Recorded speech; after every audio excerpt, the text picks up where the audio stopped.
Продолжаю делать бункерные кормушки для кроликов. Делаю из остатков материала, остатки железа, боковушки.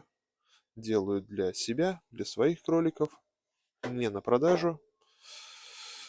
У меня еще сейчас осталось на 4 кормушки заготовлены, внутренние части, вокруг которые боковушки. Боковушки вот вырезаю из фанеры 10 на лазерном станке. Там сам режет. Можно делать, конечно, лобзиком, но это более долго и менее аккуратно и более трудозатратно. Проще нажать кнопочку, и он сам там все порежет.